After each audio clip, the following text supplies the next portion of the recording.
Have you ever noticed that the pacing, tone, and story development of Pokemon changes after Ash is hit by lightning in the early episodes?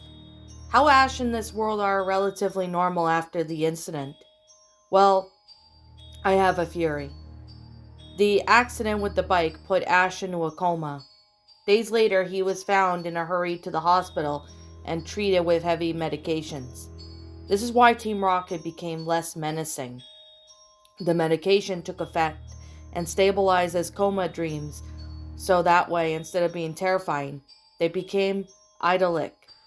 They allowed him to live out his Pokemon Master fantasies. After the beginning episodes, the series is a result of Ash's subconsciousness mind, fulfilling his desires as well as attempting to escape reality. Should Ash realize he's in a coma, he would wake up and suffer brain damage, so he must take down all of his mental barriers, one by one. If he can't do that, he could come up with grips with who he is and escape his coma. Further evidence comes from the realization that even though the journeys must take him vast distances, he never usually travels by bike due to having developed a phobia of them. The coma in fantasy explains why he never changed much, physically. It explains worldwide socialism, as he brought up the safety system of the government would run smoothly and keep the world going, allow his adventures to work like they do. It also explains how a child could go off on his own into a world full of dangerous and untamed animals. In addition, it explains why every town has the same police officer and every Pokemon Center has the same nurse. Joy and Jenny he knew from his hometown, and they act as a safety net or anchor, allowing him to feel safe no matter where he goes. They represent stability. The professors represent Ash's ideals, which is why Gary became a professor. The fantasy also explains why every time he enters a new region, that virtuality, no one has heard of him, despite his conquests. How could Paul, the rival of the Sinnoh area, not know of someone who has placed at least the top 16 of all three leagues and destroyed the Orange League and Battle Frontier? Moving on with the characters close to him. Ash's traveling partners are aspects of himself he can enjoy, but cannot associate with himself. Brock is Ash's represents sexuality. Ash fell into the coma a virgin, and such, needed an outlet for his growing sexual frustrations. However, since he cannot experience it, Brock must never succeed. Brock's stay with Professor Ivy was an attempt for Ash's mind to express his sexuality. Brock isn't just a projection of Ash, but also a projection of Ash's fatherly instincts. He leaves his siblings to journey with Ash because he can't cope with having that much responsibility. You may notice that James got more dialogue in this part of the series, as well as more touchy freely with his Pokemon, and exposing much of his backstory. Ash didn't enjoy it much, which is why Brock returns, horrified, and refuses to speak about it. Ash's subconsciousness was representing him from the time so other than the feeling of general feeling dread, he has no idea what happened. Further evidence of Brock being Ash's sexuality is that keeps him from returning to the series after Ash meets a new female aspect of himself. Misty is the first aspect we encounter. Because she is the first and merely an aspect of Ash, our explanations as to why Misty plays such a prominent role in the show, but it's ultimately unattainable since he never really knew her before the coma. Since Misty is his initial love interest, if only subconsciously, he needed her to reach a certain level of womanhood. He felt that people could only have relationships after they have matured. In practice, however, he finds that he can't cope with it and lacks real-world experience. He wants to be the normal, pushy, arrogant Misty. He thus not letting her keep Togepi. We could see this arc being constantly berating of his sexuality, but her eventful mellowing until she had faded into the background. Since Ash was quite attached to her, This was traumatizing. After this experience, everyone around him, threatening to mature quickly, ends up only leaving for another, and to more naive fill in enter his life. Gary Oak is what Ash wants to be, was his fulfillment. He succeeded and then settled down to a normal life. Ash needs someone to succeed in this world, or he won't be able to validate it, and will start questioning why he is where he is a subconscious trap for him to keep becoming too aware of his situation. His mind must have figured out the awareness of his coma would snap out of it. Soon it took something the boy already loved and build a way out for him with it. However, Ash is too complex to make a final stand and fights his way out of it and cannot escape. This is why he keeps encountering legendary Pokemon. Fairy's mind's way of showing him that he can do great things if he tries. It's a way to encourage him to push forwards. Team Rocket are the qualities of himself that Ash deems negative, but comes to terms with. Jesse and James wants to please Giovanni, with Ash's father figure. To achieve this, Jesse will trick the submissive James into doing her bidding. Meowth especially wants to appease him, because he remembers the good times with Giovanni. This placed Meowth in a category of known to Ash's corrupted innocence. This is apparent because Meowth is able to speak. In fact, the whole reason Meowth can speak is so Ash could eventually accept the aspects of Team Rocket's parts of himself. Ash had issues with his father, so he puts him at the top of the evil corporation and demonize him. There may be an actual Team Rocket in the real world, but it's doubtful that Ash's father is their leader. Ash likely feels the split between his parents. It was practically his fault, but he partly blames his father. The split caused by his mother to move out of the city into Pallet Town, and is the only reason why Ash initially embarks on his journey, to escape the turmoil at home. The whole organization, including Butch and Cassidy, is a symbolic of the inability to escape his father's machineries. James is implied homosexuality, which does not necessarily make Ash homosexual, and gullibility, while Jesse is vanity and manipulation, since Meowth has the potential for rehabilitation, but he doesn't want to be evil. This once again fits the conflicting personalities and demonized self-fury. Team Rocket cross-dresses because Ash is exploring his gender, a different facet what Brock represents sexuality, and it was a method that allowed his gay, vain side to experiment freely. When he found out it wasn't something for him, he stopped playing with it. Max came with May. He played the ego and she played the ID with the great aspirations of the session. They worked for a little while, but with Ash becoming a teenager, sexuality came back to play. He kept reinventing himself and eventually wrote new aspects, but his mind slowly brought into the old ones as a crutch to make the transition easier. Dawn is Ash giving himself a chance to love, since he already established Misty as someone he's likely not to go with anywhere. He created a new super female, one that was more like him and less violent. You may note that while both May and Misty had no tolerance for Brock's behavior, Dawn seems to try and shrug it off.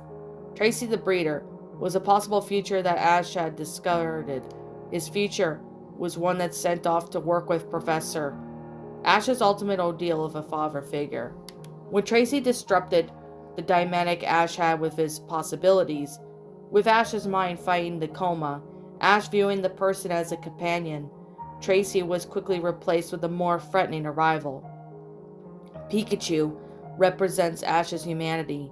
This explains in the episode when they got separated and Ash desperately wants to find him, even to the point of working with Team Rocket, aspects of himself would never normally associate with, but for some reason cannot. Team Rocket wants to steal Pikachu, hand him over to Giovanni. Jesse and James will also oppose Ash because he is terrified of the thought of his humanity lying in the hands of his father. However, This is the same reason he will work for those aspects for himself, to save his humanity. Ash couldn't evolve Pikachu because it would meant challenging concepts of who he is, which is why something he wasn't comfortable with, while still working through his original issues. The narrator is Ash's higher mind, recapping and explaining the progress he's made and the tribulations he will face, allowing insight onto the best awaken him. Team Rocket's methods gradually became more and more ludicrous because Ash is the only child dreaming these things up. This is why Team Rocket's disguises are always believed, because he knows it's them, at least on a subconscious level, but chooses to ignore it so he can better himself. In a sense, the Ash who wants to escape the sabotaging the Ash who wants to stay lost in his mind so that there could be more conflict and hopefully an eventful escape. The escape the consequences coming into terms with who he is. As mentioned previously, Team Rocket are a method to Ash to deal with the grounds he is uncomfortable with tackling on his own. You may recall that early in the show, but there were animals and references to animals. For an example, fish in the aquarium of Cerulean City Gym, or that the Pokédex lists as Pikachu as a rat-like. These animals don't matter to Ash's psyche, so they don't come into play much. If Ash loved puppies, everything around would be different breeds of dogs and a dog-fighting circuit. But as the series goes on, you see a few realistic animals and more Pokemon. This could be a sign of Ash's mind deteriorating. And as he's in the coma, he's losing concepts of some of the animals and machinery and replacing them with Pokemon. It would explain things like electric Pokemon working for power generators, as these are the signs of his memory of old world is slipping more and more as time goes by. The Pokemon realm will be idealized and continuously the longer he has stimulus from the real world. Ash may or may not be mentally deteriorating, but he is becoming more accustomed to his fake world's rules. The wild Pokemon are his realizations for the functioning of this created fantasy. It's a wizard's did it syndrome. If he doesn't know how it works, his mind says Pokemon. The Pokemon in Ash's team, however, serve the purpose of displaying the issues and aspects of himself. For an example, Charmander represents his drive, not his sexuality like Brock, but as its first cute and easy thing to control, but eventually becomes Raging Inferno as disobedience since Ash had no real understanding of his sexuality, thus had no way to vent or keep it in check. Bulbasaur was his unwillingness to change, reflecting on when it declines to evolve, and almost decided to stay behind unless it battled. Squirtle was his willingness to follow the lead of others, as evident by the gang it ran with. Though he ran with the gang, they were viewed as one group that Ash's subconsciousness gave him the strongest one. Butterfree was his crushing loneliness, which he dealt with when he released it to join a flock. His bird-type Pokemons are his recklessness, always willing to sacrifice something at the moment's notice for the win. When Ash is training Pokemon, it's an attempt to push his own problems away on someone else. However, he realizes this and eventually trades back very quickly. Not only that are Ash's Pokemon manifestation of different types of parts of himself, the Pokemon of other trainers are there as well as Koffing and Ekans were symbolic of Team Rocket's willingness to change, hence their evolutions. Once his mind was able to overcome the road back and allow him to change at once, it gave him the chance to truly change. An interesting note is that Pupitar is a real rationalization, a Pokemon rival caught before they met. Even Ash would be suspicious if anyone he had met he had no carryover Pokemon from the previous places he had been to. Other trainers were more direct in forms of his issues, ones that he must earlier come into terms with or outright suppress. Gym leaders are more primary aspects of his personality, with which Pokemon was becoming stronger than the last to display a level of skill he could only be capable of if he gave into it. In effect, he is doing a battle with a part of him that he would rather not have the control, Originally, Ash had the battles, which resulted into the team battles and contests. The explanation is that his issues became more and more complicated, and the means of dealing with them needed to get more complex, as the fact that these issues he has usually dominated with a win, the sign that he's growing stronger. Ash releases his Pokemon because his mind is forcing him to let go of them. The second he raises an overpowered team, the tournament comes up, and after fighting his way through it, he has to go to a new land with new challenges. However, with an overpowered team, there won't be any challenges or any way to motivate him further. The Ash that he wants to stay in the coma keep journeying his hands and this resolved issues over to Professor Oak, so he can continue and overcome with the unresolved ones. This essentially is his mind forcing them to deal with his issues. Ash's rivals in the Elite Four are ultimately the strongest part of his cycle. Having Pokemon that are essentially godlike, they represented what both could be attained and what is unattainable. Ash's rivals are all possible features and invasions of himself. Note that they're older than him. This originated with Gary Oak, someone Ash knew in real life, but built up as sort of God within his mind. However, Gary progressed and changed to suit of Ash's vision of himself and his ultimate desire, eventually sitting down to a professor-like role after being the Elite Four. With Gary Oak in retirement, his mind needed a new rival for him. Thus the births of Richie, the good aspect of rivalry, and Paul. Paul is the mind of the last ditch of efforts to snap him out of it. To force Ash to actually come into terms with this perfect world is not the best option or path waking up. Paul is Ash's shadow, the one that wants to push harder and harder. He is the part that Ash will stop at nothing to escape the coma world. Mewtwo is a form of treatment, done with the electrical impulses and a machine to know Ash out of it, taking down every last one of his mental guards. The original Pokemon in the movie, in Ash's mind, Mewtwo and his clones were, in the real world, the treatment for the mental safeguards that they were protecting. Ash kept going with his comatose and the Pokemon in his world. The clones were encounters that the issues that Ash had fought to solved, which appeared to Ash that's the exact copy of his indifference.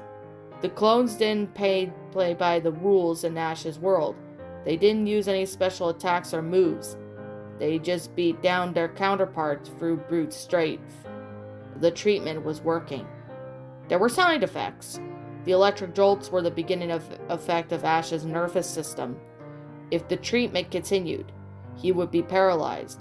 His mind manifested with the dreams world was petrifying him. If not for the end of the treatment by Ash's mother, who knew her son wouldn't want to live in a world where he couldn't explore, Ash would have remained as stone forever. After this, Ash would need to recover by the damage caused by the electric therapy in order to reduce the danger of Ash's subconsciousness he felt. His subconsciousness began downplaying the effects of this world, which is why Pikachu's electric attacks, once noted for the strength by Team Rocket, no longer have any effect on Ash other than comic relief. As we could see, Ash may have very well been trapped forever in this world. However, like any other dream, like anything, there is a beginning to an end. What would happen if Ash never recovered? In his hospital room, we see Delia, obviously distraught. She's talking with the doctor with a grim look on his face. The man saying his insurance is up, and the boy has no change in brain activity in years. The shock of him taking off life support is a very small chance of him waking up. She tearfully agrees. Back in Ash's world, he has finally defeated the Elite Four, and one by one, people around him disappear. Eventually, everything is black. Pikachu becomes dashing towards him, glowing brighter and brighter in the darkness. Eventually reaches Ash, and the two embrace one last time. In the hospital room, his life signs are fading. Ash mutters his final words. I want to be the very best. He will die never having known his dream, except not but a dream. When he came back to reality, He knew it was a lie, knew it was his imagination. Knowing all of his efforts, ambitions, and friends were all nothing, he will let go. As he utters his final words, he barely opens his eyes and sees the silhouette of his mother, her face hidden by her hands wiping away tears. As they make contact with one final realization, fills him before he loses all of his strength. He sees that his mother was holding out hope that he would recover all that time. He sees her and finds that her hope had been broken as she comes to the realization that she outlived her only child, and he dies knowing that he is loved, if it means that one person closest to them, real to him, is utterly crushed. Still, there were other possibilities.